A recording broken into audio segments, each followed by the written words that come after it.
Okay, 5. Welcome back. Pregame.tv, Steve Fezzik, Teddy Covers, breaking down the dog days of the NBA, betting strategies, things to look for here in the final month of the NBA. And first and foremost, take a look at these really bad teams. And in general, Mr. Covers, avoid them. Oh, my goodness. Avoid them? No. Bet against them. But let's just take last night as a prime example. Memphis Knickerbockers. The Memphis Knicks. And I actually took money out of my wallet and bet on the New York Knicks last night. And it's just a slap in the face.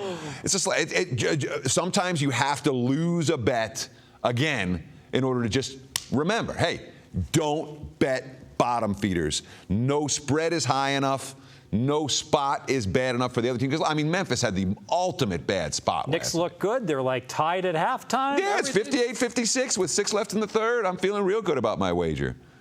Not so much by the end of the game. Ran out of gas end of the third quarter. But that's the nature of the true bottom feeders. And we're talking about, that's not just lottery teams. It's the bottom lottery teams, the guys that are really angling for the most ping pong balls. Your Knicks, your T-Wolves, your 76ers, and especially your teams that just aren't playing with passion right now. And there are a number of teams that are like that. It gets worse as we approach the end of the season. They see the light at the end of the tunnel of an endless, if you're on a bad team and you're going to lose 65 games this year, there's no light at the end of the tunnel for months. By the end of the year, there's a little bit of light. You say, all right, this nightmare ends soon. The legs aren't there. The effort isn't there. The bad teams, the very bad teams, again, no line is high enough to support them. No spot is bad enough for the opposing teams to get involved. You just either bet against these miserable squads or you leave them alone. I thought of you at the end of the third quarter when the Memphis was making their run. One of their fans held up a "We don't bluff" sign that they got in Memphis, which is stupid. Why wouldn't you bluff every now and then? But he's probably thinking about you as you were bluffing with your Knicks in a good spot. Seeding. Media loves talking about, this is a must-win team for this, for a game for this team to move from the number 6, possibly up to the number 4 seed. Bunch of garbage, right? And the betting markets react to it, which is the amazing thing about it. You see it year after year down the stretch of the NBA. Oh, this number 5 seed is now they're playing for home court advantage because they can get the 4 seed. Or, the 7 seed doesn't want to play whoever in the first round, so they're angling for the 6 seed. Or even which happens at times, the 6 seed doesn't want to play the 3 seed. They're angling for the 7 seed. This happens every year. The media talk about it. The talking heads talk about it. The betting markets react. And yet you look at the results. The players don't give a shit about what seed they're in. They don't want to be healthy for the playoffs. And that's all that matters. So if you're being asked to lay a price for a team because they're fighting for a seed, can't do it. You have to look the other way. Let's talk about maybe the ultimate fate is the very top teams. Obviously, Golden State's got number 1 locked up and away. Atlanta's number 1 in the East. They can't catch Golden State for best record. Here's teams that have just kicked butt against the spread all year long. Probably not the type of teams you want to be on the final month, all right? Yeah, in particular, Atlanta's a mess right now. The Hawks are a mess rotation-wise. They're a mess confidence-wise.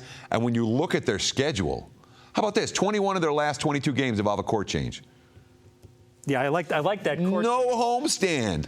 No time to get fly home, fly on the road, fly back. It matters. It really does matter. And as it grinds on and on, it matters more and more. Atlanta, and in theory, there should be spots to like Atlanta. They just lost 3 in a row. Maybe they step up against Orlando on Wednesday night or something. I'm very, very reluctant to bet either of these number 1 seeds down the stretch. They have nothing to gain from winning by margin down the stretch. It's much more about managing players' legs, getting rotations together for the postseason. Very little about building margin. Of course, point spread-wise, these teams have to build margins because they've done so well against the spread all year long. They're priced accordingly. Maybe some unders also, especially second half unders as these teams prepare for playoff basketball and get used to playing a little slower too. Let's talk bubble teams. I think there's a big difference between in the West, any bubble teams, New Orleans is going to play hard every night. They want to make the playoffs. Sure, New Orleans wants in. Right. Oklahoma City wants in. Exactly. Phoenix wants in the West. Right. You go to the East, I think you got to be looking at these teams very carefully. Who wants to dance? Does Boston want to dance? Does Brooklyn want to dance? Or maybe do they want some ping pong balls, right? Yeah, and there's certainly, the bubble teams, I'm going to break them down into two categories over the last month of the season, or really the last 3 weeks of the regular season. The teams that are rolling, that are showing, hey, we want to be in the postseason. We care about what's going on. We're interested in getting an 8 seed or a 7 seed and getting wiped out in the first round. Teams that are rolling, you can ride those teams. You really can. And there's point spread value in squads like that because they're playing above their season-long power rating. When you have a team that's not rolling, Brooklyn, maybe a prime example here. Been playing a little bit. Charlotte, they until Boston went in there and destroyed them last night. No, that's one. Sure. Game. Charlotte's sucking. Yeah, teams that are having a little bit of a rough time right now, they tend to be overpriced because they're being priced like a must-win team, but they're mediocre at best. They're lousy at they're lousy at worst, and bettors are often asked to lay a premium with these squads because they must win. Doesn't mean anything. And again, for the players, for the guys on the court who actually make the shots and make the plays or on offense or defense, interesting factors that these guys are interested in, and I'm not interested in factors they pay no attention to. And when it comes to, all right, are we going to get this number 8 seed? The teams that aren't playing well, you just can't lay a price for them to get that seed. One more point, injury reports. You get some crazy rosters this time of year. Of course, Pop does this all year long where he just takes the night off. You've got to be very careful with what goes on. Just the other night, the Utah Jazz had the mother of all great spots against Minnesota, and my NBA MVP, Gordon Hayward, didn't play. And when Hayward doesn't play for the Jazz, they don't score. So you got to be careful with these injury reports, right? Yeah, that's happened twice now for Utah in the last round. I thought they'd be fine without Hayward. I really did. But twice they played without him. They laid 14 in the other game and were life and death to win that one. Yeah, it was like 87-82. Right. A similar story.